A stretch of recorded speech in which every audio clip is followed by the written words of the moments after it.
Hello, everyone, guys. I hope I'm audible and visible. Can you guys see me? Can you guys hear me? So, today we have a very important session on CAT 2025 Target 99 percentile batch when we were going to talk about para jumbles today. So, as we all know, that CAT does throw some 16 questions on RC, that is reading comprehension, but close to 8 questions would be there on theta, that is type in the answer type, wherein parajumble is the most prominent one of the topics which generally has been seen being questioned since the last previous years as well.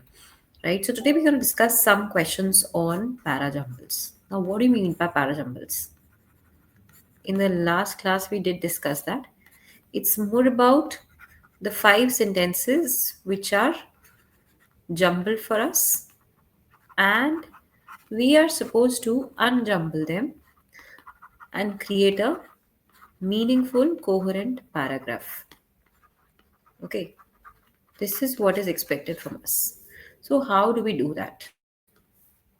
How do we figure out that this is the correct paragraph?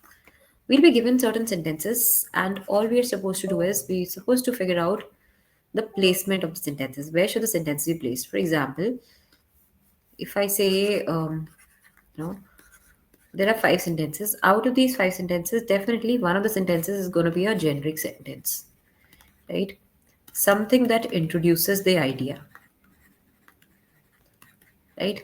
Whereas there'll be another generic sentence, maybe that concludes or shares the author's opinion, right?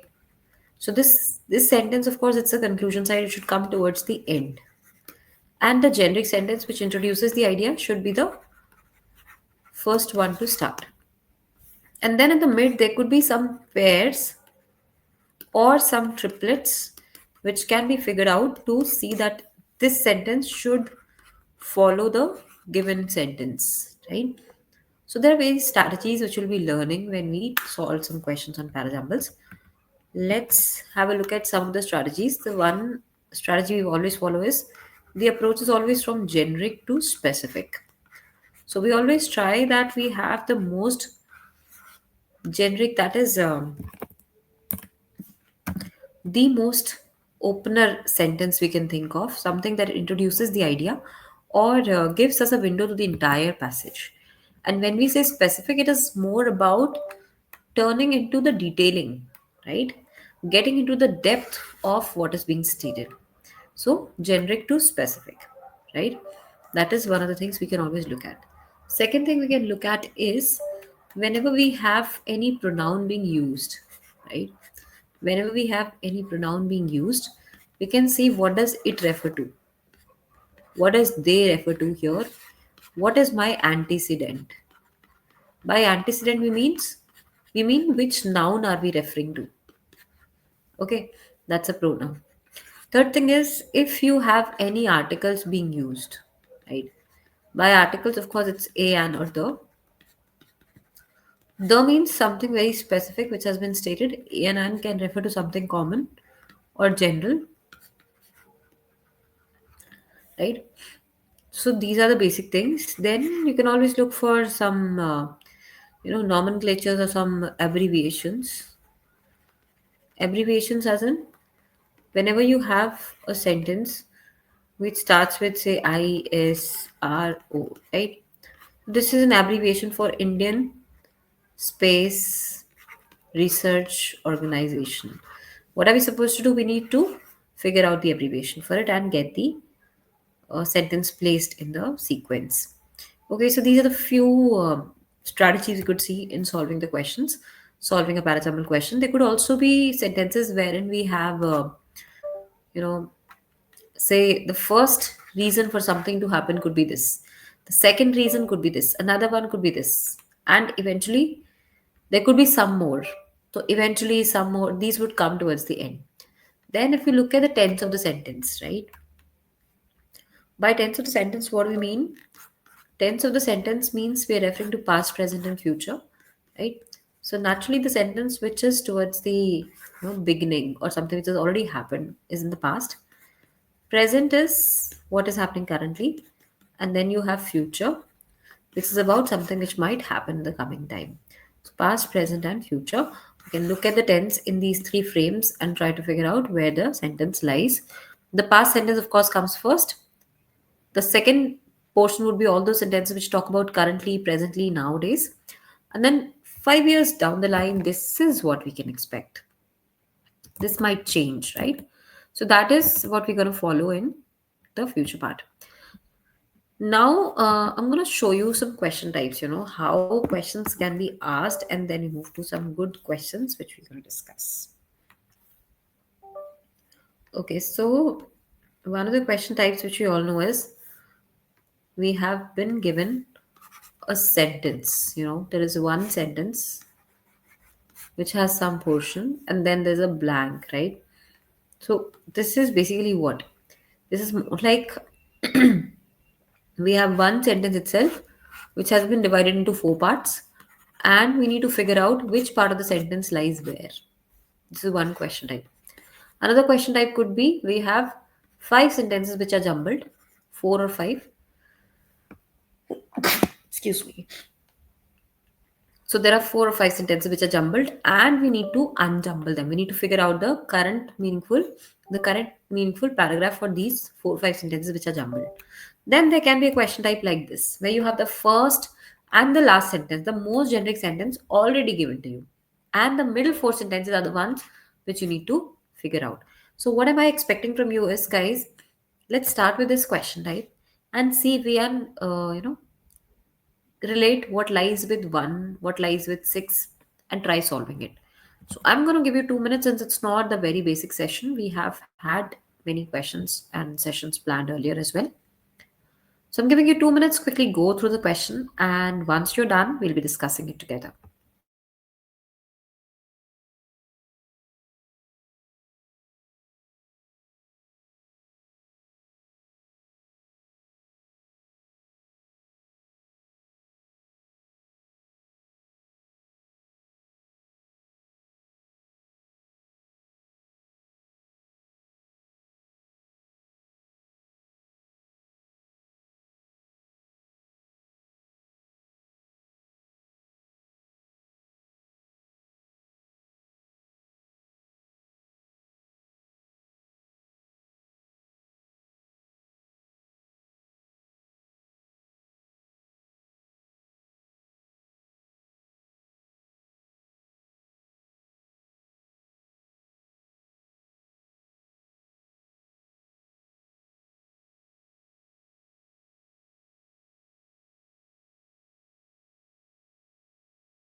We'll discuss it, guys, only after you're done solving the question. You give me some options in the chat box.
All right, guys, let's have a look at the question then.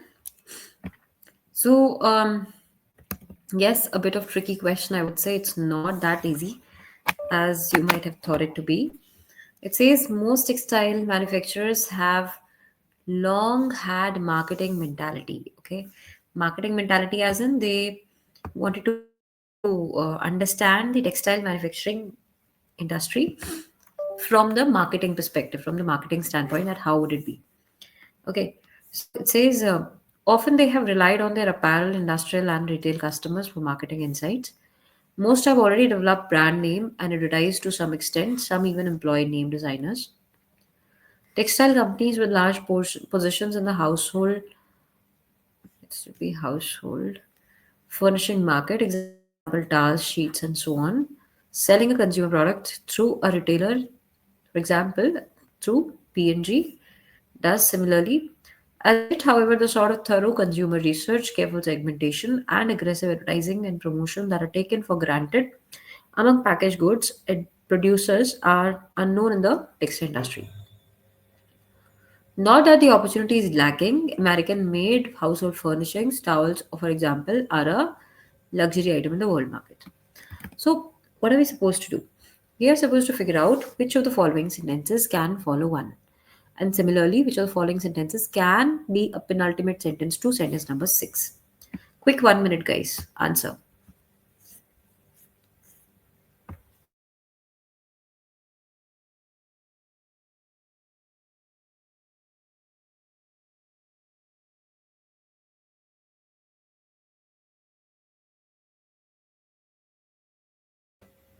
Yes, guys, are we done? So, how do we figure out what follows one? Most textile manufacturers have long had marketing mentality. Now, what do we understand by marketing mentality? That textile companies with large position in the household market are selling a consumer product through a retailer, or is it most have already developed brand name and advertised to some extent? So, what should follow? One, with one, we should either have A, often they have relied on their apparel, industrial, and retail consumers, or it could be D. As yet, however, the sort of thorough consumer research promotion that are taken for granted among packaged producers are uncommon in the textile industry. So, yeah, it should be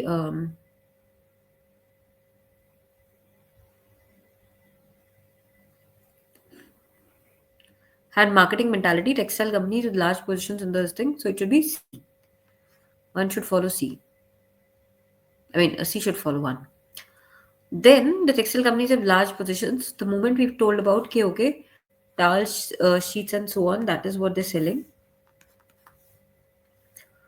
The textile companies with large position in the household furnishing market are selling consumer product through a retailer such as P&G.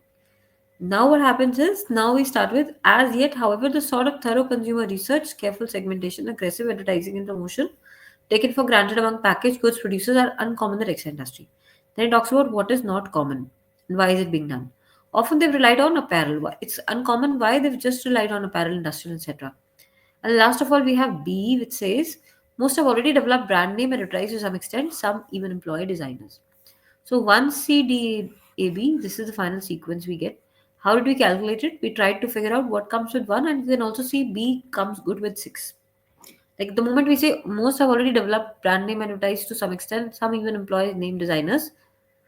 Not that the opportunity is lacking, but American made household furnishing stars, for example, are a luxury item in the worldwide market. So C, D, A, B, 6. This is the final sequence we have. I hope this is clear, guys. Any doubts in this question?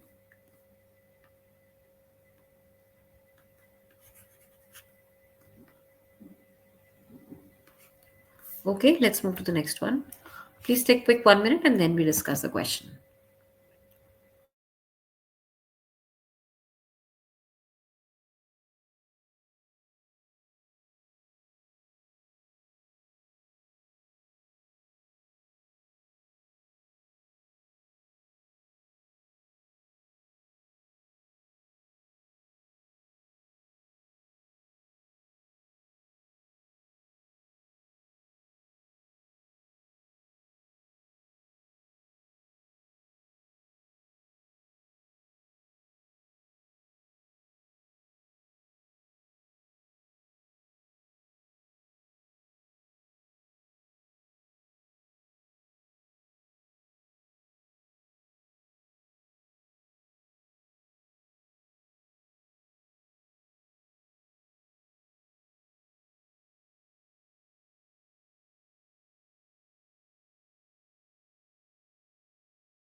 All right, let's discuss this question, guys. I believe that you should have been able to solve it. If not, let me help you out. So, first says, these days I hardly ever pick up. What? What am I talking about? What do I pick up? The thrill of an unexpected incoming call, on the other hand, feels like a potential demand on my time and attention. Every ping signaling a text or swoosh, alerting me to a Twitter direct message, feels like a tiny gift in waiting. Most of my daily phone based exchanges are conducted via text and messaging on social media platforms. With those, I'm a rapid fire on the turnaround. Stacy's calls probably would have fallen into this category. So the moment I say these days, I hardly ever pick up. I hardly ever pick up what? I need to define what am I talking about here, right? So it's referring to the calls probably, right? Every ping signaling a text or swoosh, or would it be C? Most of my daily phone exchanges are conducted via text and messaging on social media platforms. I hardly ever pick up, and then what happens? Most of my conversation is through the texts. Okay. Now, can I say with those I'm a rapid fire on the turnaround, messaging on social media, or it could be every ping signaling a text. A Twitter direct message feels like a tiny gift in waiting. Okay. With those, I'm a rapid fire on the turnaround. The thrill of an unexpected incoming call, on the other hand, feels like a potential demand of my time and attention. So it feels like one, then C, then post C, what we can have is D, right? So it should be one, C, D, B, and then A, right? This is the sequence that should follow, and eventually six, yes. Stacy's call probably would have fallen into this category. Which category? Where I don't like to take out my time and give attention to calls. Right. So one C D B A six is the correct sequence. Answer is fourth one for this one, guys. Next question. Quickly have a look at the question. Then we discuss it out.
All right, people, let's have a look at the question. Not a very tough question again, but yes, a little interesting. So it says stairs leading to the press box at the Kingsmith Stadium here are steeped in history. Okay, so it's talking about the stairs and calling them as steeped in history. And then it says it's the great Malcolm Marshall in full flight. Okay, having played and mentored the local provincial side natal between 92 and 96, the late West Indian speed star is revered here, respected here. Adjoining walls have pictures of the local provincial team, Natal. So here we are referring to Natal as a second name, and here we have the entire name, complete name mentioned here. Among these annual group photographs brings an image with a different supporter of a man who is in his fellow thorough after releasing a thunderbolt. There are many who reiterate his enduring influence on cricketers, a contribution that could have been more, but for his untimely demise in 1999 due to cancer. So, first of all, what is the understanding, guys? We are talking about stairs leading to press box of Kingsmead Stadium, right? We know reference of stairs has been mentioned here, but why and what does it lead to? So, one, if we try to connect, we can say that stairs leading to something something. But उसके बाद क्या? Is it the adjoining walls of pictures? Is it referring to it is the great Malcolm Marshall in full flight? No. So we can say stairs leading to the press box at Kingsmead Stadium here are steam in history. Why? Adjoining walls are pictures of the local provincial team. Adjoining wall where? So there's no other room, right? There's only one room which has been stated, that is adjoining walls have pictures of the local provincial team. So one के बाद C should follow. Okay. After one we have C which is following, guys. So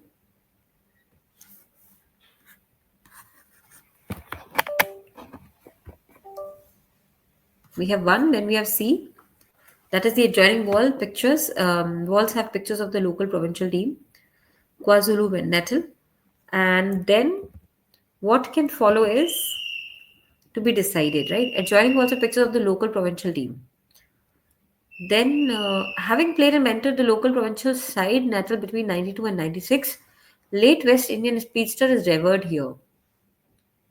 No. Now, among these annual photographs, we should define what photographs say. So after C, we should have D. Now D to follow C, right? After releasing a thunderbolt, having played and mentored the provincial side, it is great Malcolm Marshall in full sight. Okay, so after D, we should have A here. It is great Malcolm Marshall in full flight. Then you have B, having played and mentored 92 and 96. West Indian speedster is revered here. There are many who reiterate this enduring influence of cricketers on cricketers, a contribution that could have been more, but for his untimely demise in 1999 due to cancer, we couldn't see him playing more. Okay, so 1 C D A B 6 is the sequence we got. Please have a look at the next question and then we discuss it. Interesting question again.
Guys, let me know if you're done. We can discuss the question.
Okay, I think we can have a look at the question. So, what does it talk about? It says, edging closer to the new year, India seems to be flitting from one scandal to another. It's like there's a series of scandals which is being revealed. Okay, so it starts with edging closer to the new year, India seems to be flitting from one scandal to another. It's like switching. First, there was Justice Ganguly and a devastating blog post by a law intern, followed soon by the Supreme Court's abdominal criminalization of homosexuality. Then came the lacerating Tarun Tejpal. The last 2 months have been particularly boisterous, noisy in terms of controversies quoted. As one navigates these issues, one cannot help but recall the bard's sagacious sentiment in Macbeth: fair is foul and foul is fair. Okay. So what does it say? What does it say? It says that edging closer to the new year, India seems to be flitting from one scandal to another. It's like one scandal to another, they're just coming out. So first, what happened? First, there was Justice Ganguly and a devastating blog post by Law Intern, right? Then came the lacerating Tarun Tejpal. So it could be C after this, but A ke baad C is not there. Um, it could also be D, which says, indeed, the last 2 months have been particularly noisy in terms of the controversies quoted, right? So we could also have D. In fact, one ke baad D is better. Then it might start with A. First, there was justice, right? Then came the lacerating, followed soon by the Supreme Court's abdominal. As one navigates these issues, go on increasing. So DACB is the correct sequence. I hope we got it right, guys. It was not a very tough question, easily doable. It is DACB and then the sixth sentence. Okay, let's have a look at the next question. And once we're done, we discuss it.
Okay, let's look at the question. Post-war German law banned the sale and public display of books espousing Nazi philosophy. So wherever there was Nazi philosophy being promoted, the post-war German banned it. Okay, banned the sale and public display of books espousing Nazi philosophy. And then it says there also was great concern in some circles. Okay, even at the end of the 20th century, both in Germany and the countries where the book was published, the foreign publication of Mein Kampf brought condemnation. Condemnation means it tried to finish it off. Okay, this doesn't exist. Over the availability of this book from internet-based booksellers.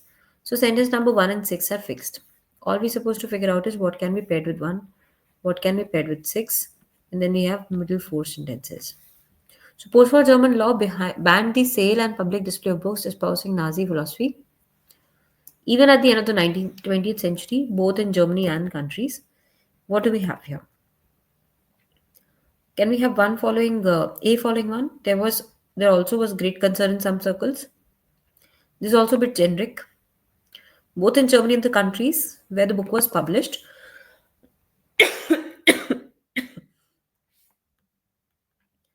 And then we have even at the end of 20th century, it doesn't go well. Post-war's ban espousing Nazi philosophy. The foreign publication of May brought condemnation.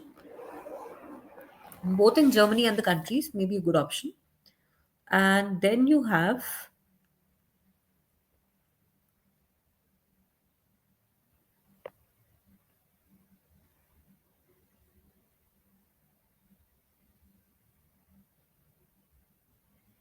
Huh. So we can't use CBAD. If you look at CBAD, you'll find that this is not the correct sequence we're going for. Whereas if we try to connect 5, then 1, question number 5, if you look at 1 and then D, post-war German law banned the sale and public display of books espousing Nazi philosophy. The foreign publication of Make Up brought condemnation to both, right, in Germany and the countries where the book was published. And then you go to B, even at the end of the 20th century, there were also concern in some circles about over the availability of this book. Okay, so it should be DCBA.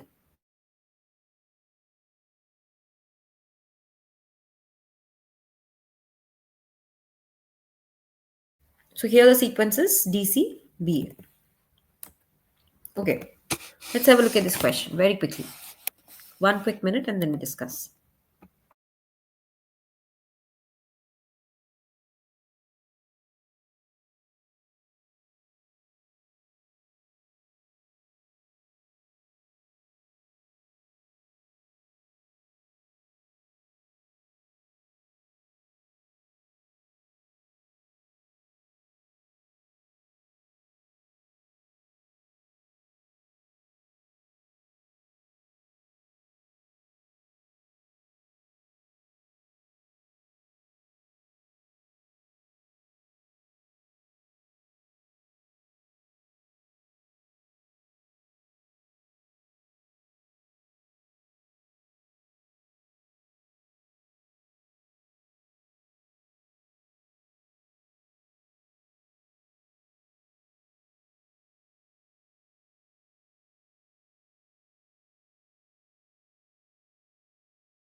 Okay, let's have a look at the question. It says he gave it a spiritual coloring and expected a feeling of dedication. He secretly published and circulated a pamphlet, Bhavani Mandir, to the motherland as of a son to the mother. Aurobindo projected the concept of land as mother and pleaded for emancipation of the shackles of freedom from the shackles of foreign rule when he was at Baroda. So naturally, we need to give context that who are we talking about. So he gave it a spiritual coloring and expected a feeling of dedication. Aurobindo projected the concept of land as a mother. Should start with C. He secretly published a pamphlet, Bhavani Mandir, pleading for emancipation from these shackles of foreign rule and then eventually to the motherland as son to the mother. So answer is option number C, that is 3. CADB is the correct sequence we'll be going for this one. Okay, so here the answer should be CADB. Okay, option number 3. So I hope we understood how to deal with these questions, guys, when it comes to a parajumble question. Not every time would you be given some options, right? And CAT specifically is known for not giving options. So what we'll try is we'll try to do in the next class without options again. Okay. So thank you so very much, guys, for joining in. Please make sure that you are revising the concepts, revising the questions. And in case not, at least keep on attending the sessions regularly so that we can help you out with the session and the concepts for parajumbles. Okay, in the next class, we'll get some more questions on parajumbles. Thank you so very much and would love to see you very soon again, guys. Thank you so much.